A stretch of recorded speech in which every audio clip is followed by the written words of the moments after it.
If you look at it, the size arena that we're building, every single market in the country that's a top 25 market has an average of 2 of these. We're the only one without one. So we're missing on every single concert and tour and entertainment group. All these things just pass by our region. Well, then let's capture them. Let's capture them out here and use that to basically catalyze and create the energy to spark the first phase of downtown. Love it. My niece is in MMA and she's in jiu-jitsu for a lot. She's been through blue belts and she's won championships and all these different things. She's moving to her first MMA fight. Like I envision like M&A could be there, right? I envision you said graduations. I envision concerts.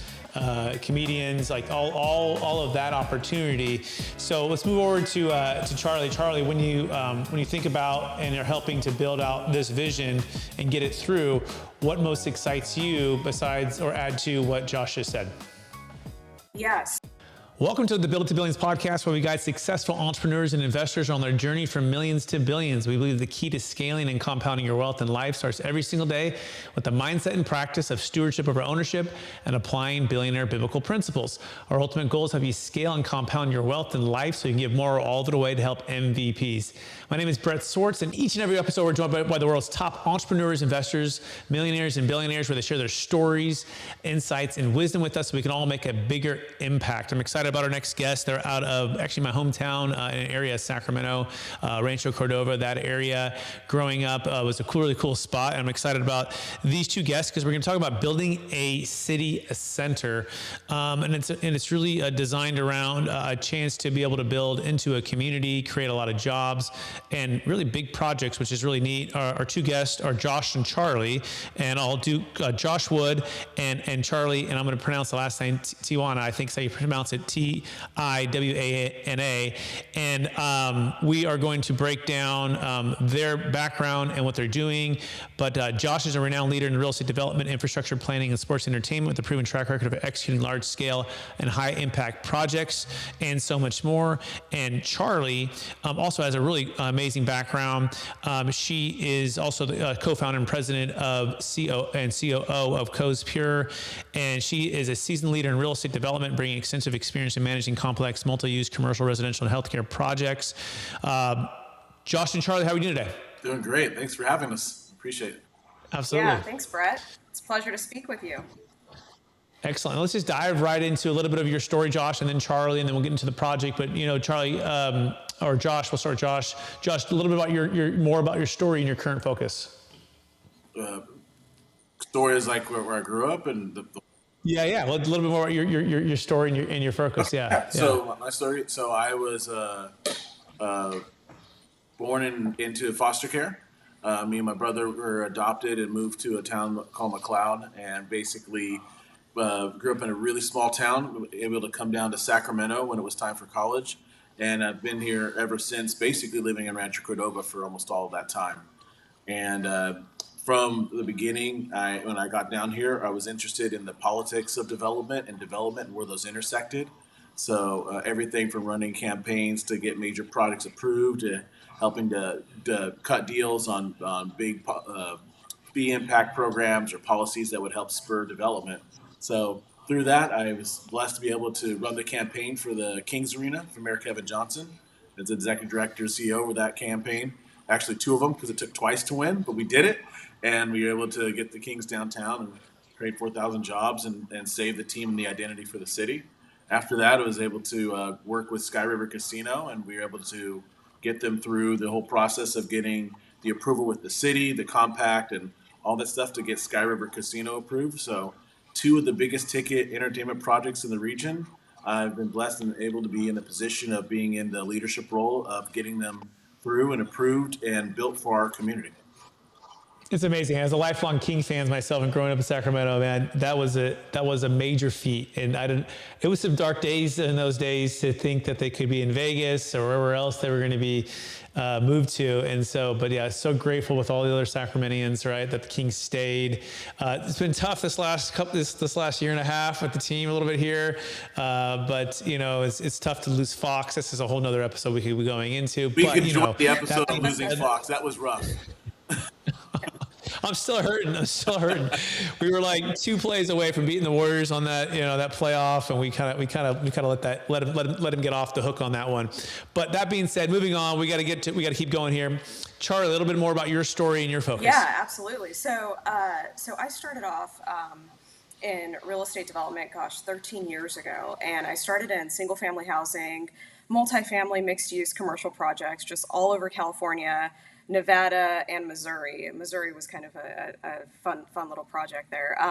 But I basically took projects from acquisition to disposition and everything in between, and being able to work with both our debt and equity capital partners, and overseeing our project managers and working through the politics of all of the development pieces in every single jurisdiction the projects were in, was a lot of fun, and it was fantastic experience. And so from that, I actually, the company that I was with, I helped develop the medical arm for. So it was development of medical projects. It included acute care facilities as well as post-acute care facilities. And so on the post-acute care side, it was skilled nursing facilities and assisted living facilities. And it was primarily for what the need is, and the need is still pretty great right now for post-acute care facilities with an aging population, a rapidly aging population, and one of the biggest, right? And so those facilities are needed. There aren't really enough beds. And so took that route about 5-6 years ago, and kind of helped create that arm before Josh and I took on this new venture and founded Cause Peer Development. So yeah, excited to be here. Thanks for having us. Absolutely. I love it. Let's dive right in. And if you want to learn more about Charlie and Josh's story and everything that Cause Peer is doing, you can go to causepeer.com. That's causepeer.com. It's with a K, K-O-Z, peer.com. All right, so let's dive right in. So, Josh, give me the vision for this particular project and what it means to building a city center. Like, what's the number one secret when it comes to building a city center, given your background with helping to kind of, in a sense, save the identity with Kevin Johnson and the rest of the team with the Sacramento Kings, and now you're doing it kind of a new way in Rancho Cordova. But what's the number one secret to building a city center? Oh, it's building an authentic identity. So after those 2 major campaigns, I was talking to the city manager of Rancho Cordova, and he was, making, joking around with me at an event, and he's like, Josh, you've done these 2 major catalytic projects for our region, and you live here and you've done nothing in your community. We don't have a downtown. And me and my wife and my family have raised my kids here. We love Rancho Cordova. We love, everything about it. It's a clean, safe community. We love our church at River City. But one of the things that we've seen is there's no place to go. You can go to Folsom. You can go downtown. You can go out to Roseville. But there's nowhere in our area of the region that you can actually go out and have a good time and have a downtown. Yet it's an incredibly fast-growing city. It's the 5th fastest growing city in California. It's the fastest growing in the region. It's becoming a hub, basically a quantum city as far as AI goes in our region.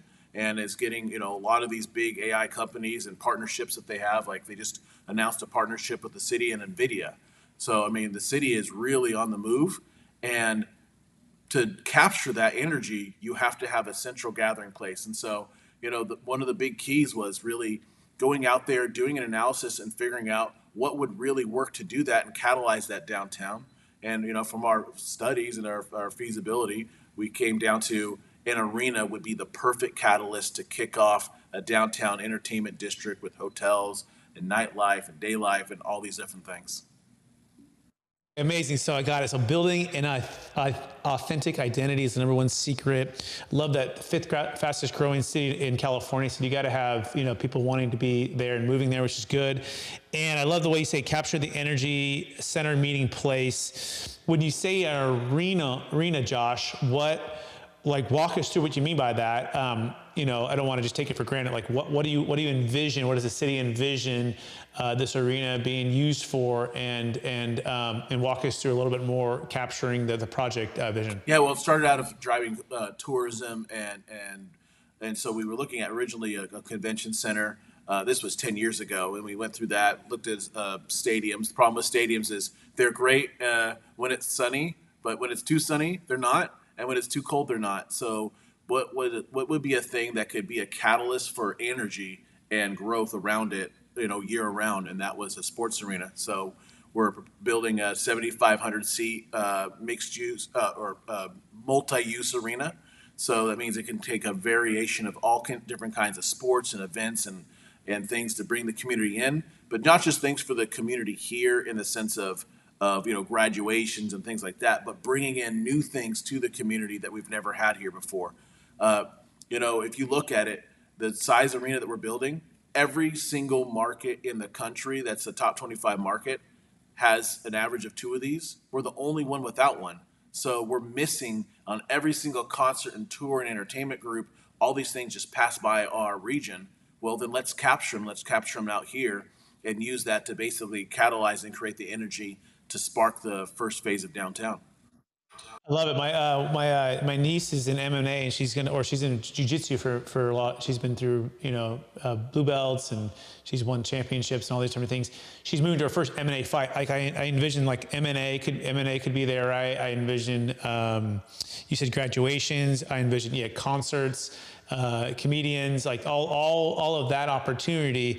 So let's move over to Charlie. Charlie, when you think about and are helping to build out this vision and get it through, what most excites you besides or add to what Josh just said? Yeah. So what excites me the most about the project is actually it's being able to create a community center, a center where people that live in the community and the surrounding communities can go to, and it's for all ages, right? So it's for families and it's for people that want to go and be entertained and have fun and go to a concert, but bringing in kind of that energy of all the residents within Rancho Cordova, which, as Josh mentioned, is the fifth fastest growing city. And that's because there was a lot of land that was available that was specific planned for residential housing. And so a lot of those specific plans are now coming online and have been coming online over the past several years. So you have a lot of new housing that's being built out in this area, and you have folks that are moving from all over California and even out of state that are moving to this area that want a place to go to, with their families and be entertained, right? Like we all want to go someplace and have fun and be entertained. And so that's something that's really, really exciting to me is that energy and that entertainment piece. But what's even more than that is the project itself it's anchored by the arena, right? So it's a sports anchored mixed use entertainment district. And so being anchored by the arena is fantastic because that's the first phase of the project. But then you have the mixed use components of it. So you have residential that's going to be on site, and we're programming over 1,000 residential units on site. So that activation stays within that district. It stays within the city center. And having it planned that way allows for businesses to flourish, right? Because a lot of times what you have is you have all these business districts and you have, multiple areas where you have offices and it's just office buildings and restaurants. But when people aren't in the office and, on weekends, a lot of those restaurants don't do well and a lot of those other businesses don't do well. And so we thoughtfully programmed it in a way that created that energy year round and had a mixture of housing, have a mixture of hotels, have a mixture of retail, commercial, restaurants, right? And also have a mixture of businesses. And so having that kind of office space programmed into it as well. And so that's something that's kind of a little bit different than with the programming, because we wanted it to be a place that always has energy and is that kind of project like John. So. Got it. That really brings it to life here. So so the arena is the catalyst or the main piece, but then everything that's built around that.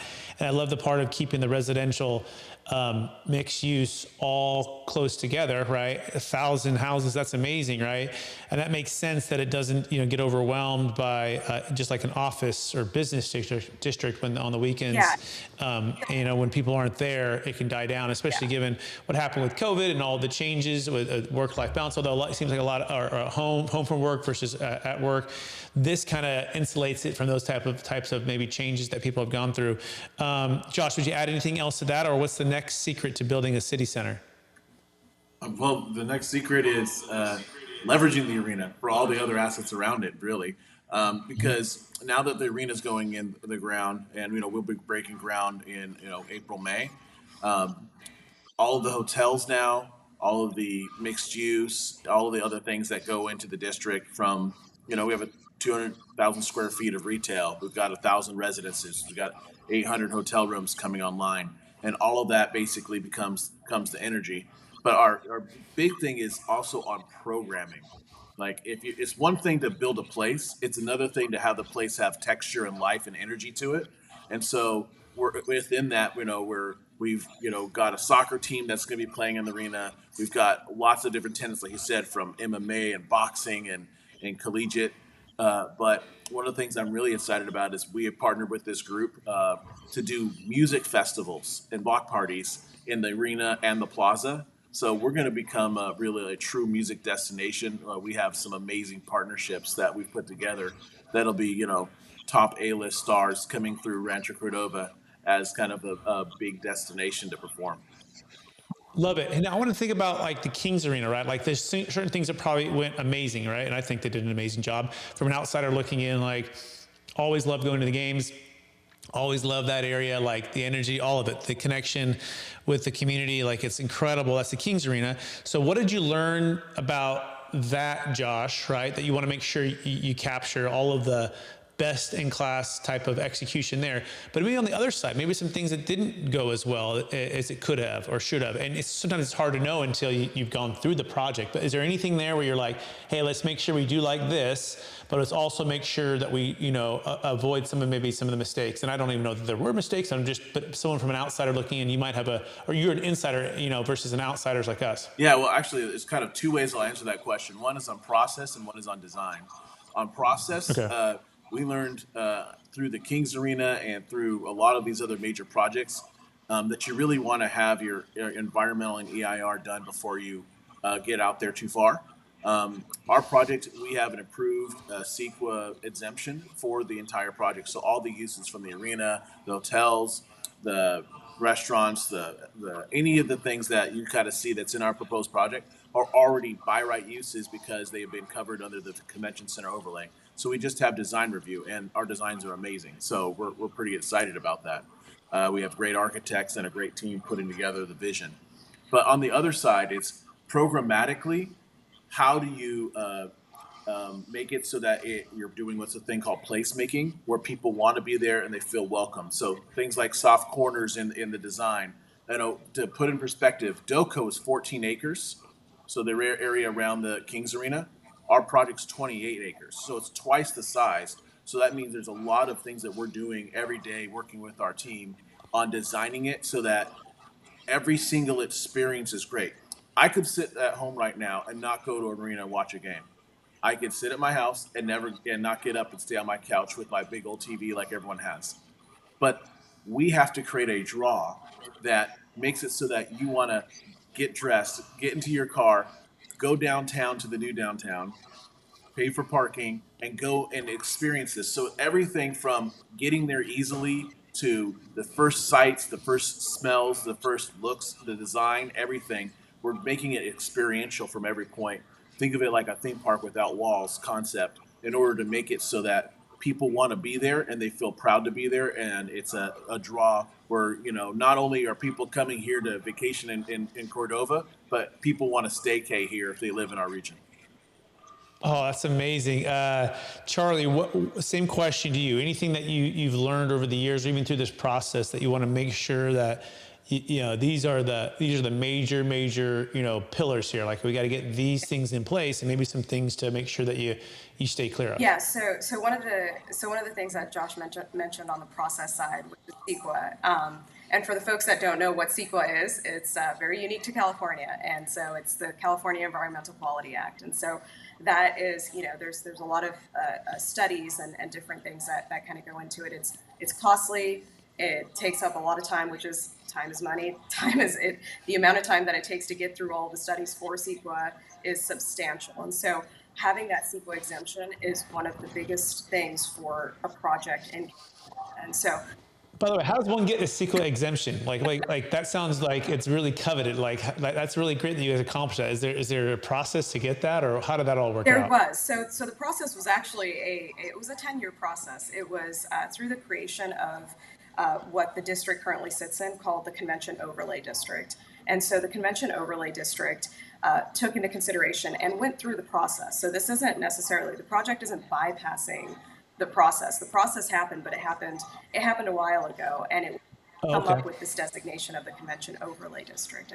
That's important, right? Because some people hear that and go, like, wait, well, how do they get not the process? I'm glad they explained that. And so it's the California Environment Quality Act. Okay, so back to the question. So what are the things that you want to make sure that, like, hey, we got to get these right? You got to champion these pillars, this big domino. If we get these right, the rest of the things either become much easier or not, even maybe not as relevant if we make sure we hit these big things. Yeah. So for the arena, it was. I'll talk about the arena and then the greater district. So for the arena, we went to multiple arenas around the country, and we met multiple people that owned, operated, were general managers of different arenas. And one of the biggest points that they made was storage and not having enough storage. And so when we went to the program, and there were other things, right? So it was storage, it was seating, it was flow, it was functionality of the arena, it was back of house, how you get service from back of house, it was concerts, it's making sure that the rooms that artists are staying in are done up in a way that they want to be in, that they want to come back. And so when you set that standard of what that looks like, then more and more artists want to come out and be in that space and play in that arena and be in the district as well. And so a lot of that programmatic for the arena was really designed in a way where we brought on a fantastic architect, but it was also being able to go and have these conversations with multiple venue operators, owners, and managers to understand what we needed to do and how we needed to step it up, because arenas aren't built every day, right? And so we wanted to make all of our research to get to this point. And I think it's so smart. I mean, how else do you know unless you travel to these different arenas and these different places? I love it. Storage, seating, flow, back of house. I even think about, like, you know, we're now living in Jacksonville, just a couple hours from Orlando, and we go to Disney World and we go to Universal Studios, and I don't know if you know this, but like all of the garbage cans for Disneyland, like if you put garbage inside of them, it basically has a suction system where it goes down and under the ground. So you never see, like, you know, Mickey Mouse carrying like bags of garbage around, right?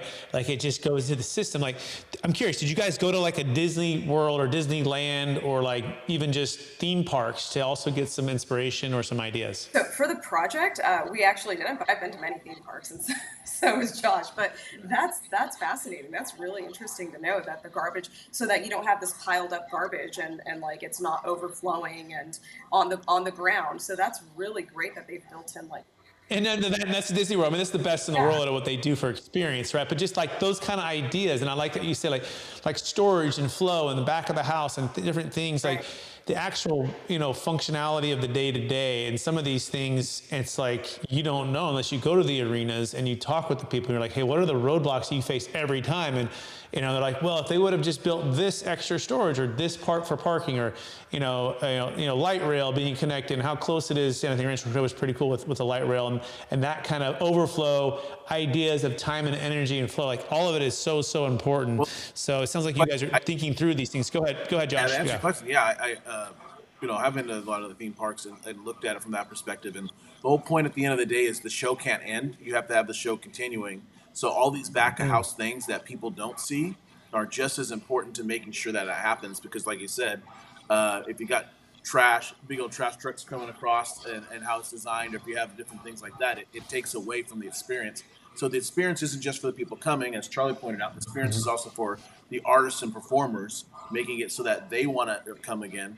But also, we did get a people mover idea from them, which is we are just less than a quarter mile from a light rail station, so we're considered a transit-oriented development, and we're actually in the process as a future phase of the project of actually studying a basically gondola system that basically, think of like a ski lift that's enclosed to get people from the light rail station to the project, and that was inspired by kind of what we saw at Disney.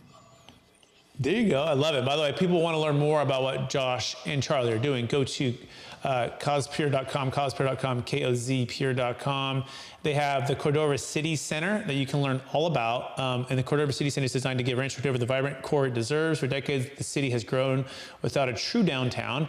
And what Josh and Charlie are championing is a place where people can naturally come together, and that can change the community. It's going to drive jobs and create over 37,000 jobs, which is really incredible. And it's led by Cause Pure Development, Alpha One Sports and Entertainment Group. So, okay, what is the need or the ask now? You may be looking for investors, you may be looking for financing, you may be looking for what, from the local resident in Sacramento, or from what's kind of the big push here to get this through to the finish line? Goodness. So really if anybody wants to learn more about the project, feel free to reach out to us. We're open to, if there's ideas out there, if there's anything related around anyone that has kind of an idea about different types of tenants or different types of programs, or just even around the district coming in, or if somebody's invested in or wanting to come in as part of an investment and wanting to invest in kind of a community stock that we've started, we'd be happy to share some of that information as well. But in terms of the project, it's really, we're starting out with the arena. That's phase one of the project, and then we're going into the hotels and then developing everything kind of phased out. So there's multiple opportunities over the next 5 to 8 years, and we're always happy to talk with folks that are in the space and interested. That's awesome. By the way, when do you think, if everything goes the way it could go with the timing, when do you think the arena potentially might be complete and ready for activities? That's a great question. So we plan to be open by November 2027. So that's in alignment with MASL season, who is our anchor tenant. So we have an expansion team that we're bringing in, which is a MASL team. So it's Major Arena Soccer League. So it's arena soccer. We were awarded a men's team and a women's team, and so we're going to be launching the men's team, because Sacramento used to actually have a team here back in the 90s, early 2000s, and they won a championship. So they won a championship in 1999, and everybody, a lot of folks that we've talked to have been super excited about the team coming back, and an arena soccer team coming back to the region, because it was so incredibly popular. And so I'm gonna kick it over to Josh, because Josh can speak to the history a little bit about the team. Absolutely. Let me hit two items first before that. So, two ways that people could plug in. One is, it's a 20-acre district. The vision with us in the city is actually to expand that district quite a bit beyond those boundaries. And they put a lot of provisions in the agreement that we have with them to incentivize that. So we're looking for partners who are interested in, if they want to come in and help us take down surrounding land to basically be part of the downtown district. We'd be definitely interested in conversations about that. And then, the arena stack has gone really well, but we're in kind of the final phases of the last few million. So if there's people who are interested in participating, that we'd always welcome that. As far as arena soccer goes, it's fast, it's high energy, it's exciting. I'm a big sports fan. At the end of the day, I love going to a soccer game, but when it ends 1-0, that's just not an exciting day. In arena soccer, you could have a match in 10-9. It's much more physical. It's basically on a hockey rink. And so there's just a lot of different rule changes that make it it's its own thing. It's basically like soccer and hockey had a baby, and it was exciting. So it's really exciting, and we're excited to bring it back to the region. And one of the things that's been so cool about it is there's so many people who remember the Knights, and the Knights team didn't fail. What happened was the Kings and the Knights were bought by the Maloofs, and when that transition happened, the Knights were sold off to another market because the Kings were going after a WNBA team, and that was going to compete with dates. So there were 59,000 people who signed a petition trying to get the Kings to bring back the Knights, because they had actually won a championship.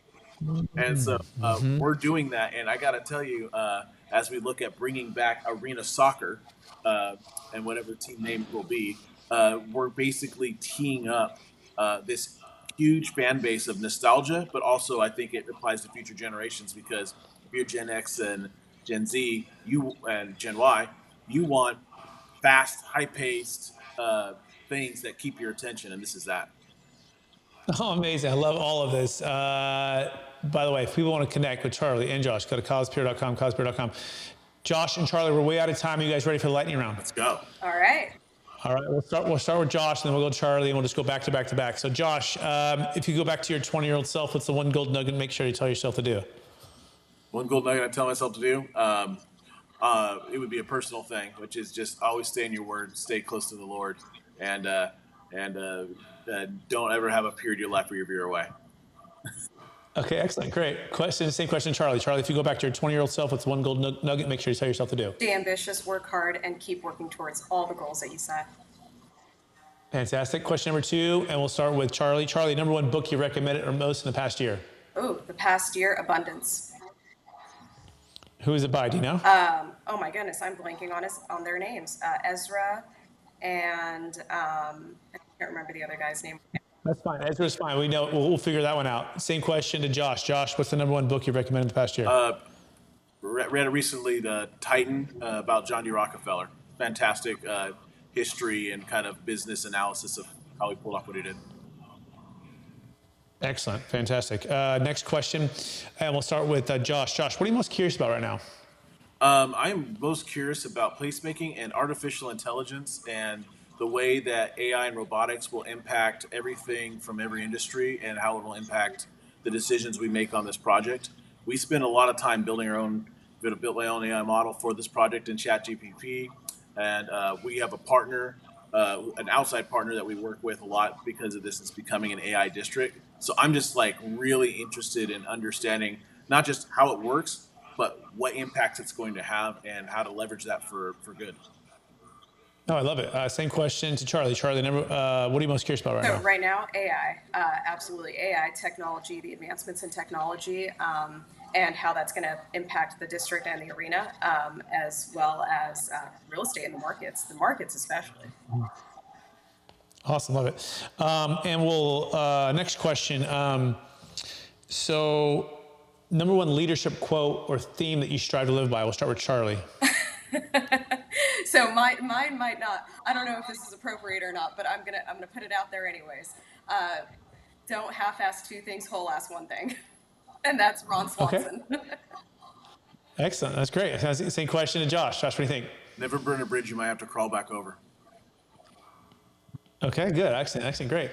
Last question, and it's kind of the essence of the podcast, which is a mindset of stewardship or ownership.